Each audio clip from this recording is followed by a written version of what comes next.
Sonam Wangchuk died after 20 days of fasting. He was a legend जिन्होंने लद्दाख के लोगों की वाटर स्टोरेज की प्रॉब्लम को सॉल्व करा था, वो भी आइस स्टूपा बना के, और हमारी आर्मी को हेल्प करी थी वो भी पोलार सोलर कैंप बना के. ही वॉज ए लेजेंड.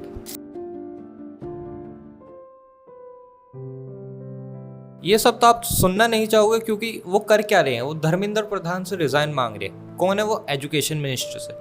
क्यों? उन्होंने करा ही क्या है? पिछले 2021 से 24 तक में करा ही क्या है? 40 पेपर लीक करे हैं सिर्फ. अगर तुम सोच रहे हो पेपर लीक तो पहले भी होते थे, लेकिन अगर हम बात करें तो 80 पेपर लीक होते होंगे जब से हमारा देश आज़ाद हुआ है. लेकिन पिछले 2021 से 26 नहीं 24 ही मान लो, 40 पेपर लीक हुए हैं. जी हाँ. और पिछले 2 साल का तो डाटा मैं देख ही नहीं रहा हूँ. उसमें भी एक नीट का एग्ज़ाम जो अभी हाल फिलहाल में हुआ था, जिसकी वजह से इतने सारे लोगों की डेथ हुई है, सुसाइड करा है बच्चों ने.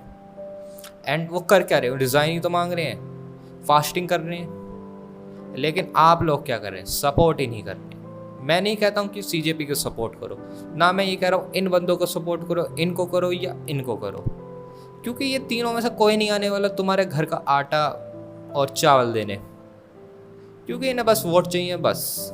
लेकिन अगर तुम इस बंदे को सपोर्ट करो, ये जो बंदा है, जी हाँ, करेगा क्या? रिज़ाइन मांग. जी हाँ, ये रिज़ाइन मांगे वो भी धर्मेंद्र प्रधान से. फिर होगा क्या? एक सिस्टम को थप्पड़ पड़ेगा. जी हाँ, जिससे सिस्टम सुधरेगा. और एक एग्जाम्पल सेट होगा, अगर गलती किए हो तो सज़ा मिलेगी. लेकिन बात रही सपोर्ट कैसे करना है, क्योंकि ये प्रॉब्लम तो मैंने गिनवा दी आपको, ये करो, लेकिन सॉल्यूशन क्या है? सॉल्यूशन बस एक है. अगर आपने बीजेपी को पिछले 2-3 साल अगर तुमने बिल्कुल अच्छे से नोटिस करा होगा तो एक बात तो आपने नोटिस करी होगी, बीजेपी की इमेज. उनकी इमेज की बहुत चिंता है उन्हें, वो भी ऑनलाइन इमेज की. जी हाँ, क्योंकि अगर तुम देखो मणिपुर का एग्जाम्पल, ऑफलाइन बहुत दंगे फसाद, आज भी मणिपुर जल रहा है, लेकिन ऑनलाइन कोई बात नहीं कर रहा है, तो बीजेपी भी वहाँ ज़्यादा जोन नहीं दे रही है. और अगर तुम सीजेपी की सपोर्ट प्रोटेस्ट की बात करो, वो भी ऑफलाइन ही चल रहा है, लेकिन ऑनलाइन क्या हो रहा है? बस मीम्स आ रहे हैं उनके और प्रोटेस्ट हो रहा है बस. ठीक है. लेकिन अगर हम बीजेपी की इमेज की बात करें, वो उनकी बहुत ज़्यादा इम्पोर्टेंट है.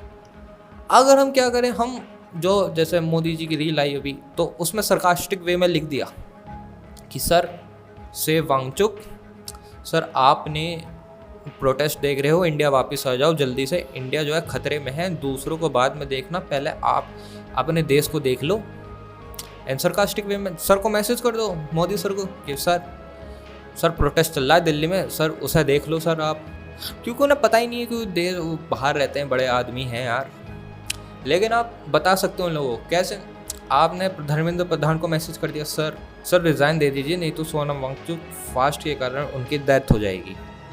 अगर एक बंदा करेगा कुछ नहीं हुआ, 2 बंदे करेंगे नहीं होंगे, 4 बंदे करेंगे नहीं होंगे, अगर 40,000 करेंगे, 50,000 करेंगे, हैं, फिर क्या से हो सकता है? फिर तो कुछ होगा ही. अगर मान लो एक पोस्ट है, रील की पोस्ट है, उस पर लिख रहा है भाई साहब यहाँ लिख दो, उनकी पोस्ट पर 3 लाख कमेंट आ रहे हैं, और तुमने 3 लाख पे लिख दिया, सर आप प्रोटेस्ट पर ध्यान नहीं दे रहे हैं, सर आप इस पर ध्यान नहीं दे रहे हैं, सर आप इस पर ध्यान नहीं दे रहे. फिर क्या होगा? वो जो 3 लाख थे वो 6 लाख कमेंट हो जाएंगे. वो बंदा जो बीजेपी में आईटी सेल में बैठा होगा, कितने कमेंट डिलीट करेगा? 1 कर देगा, 2 कर देगा, 3 कर देगा. 30,000 कैसे कर पाएगा? 40,000 कैसे कर पाएगा?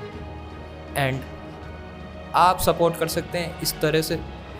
और लास्ट में एक चीज़ ही कहना चाहूँगा, कमेंट कर ही दिया है तो टैग भी कर दो इंस्टा पे, सर मैंने आपको कमेंट करा है, सर देखो, सर मैंने आपको मैसेज करा है, देखो. And the protest will successfully online also. जी हाँ. एंड लास्ट में तो बस यही कहना चाहूँगा, सेव वांगचुक जल्दी से जल्दी करो जो हो सकता है. मैंने अपने पास से सपोर्ट दिखा दिया है, तुम भी दिखाओ. #सेव वांगचुक.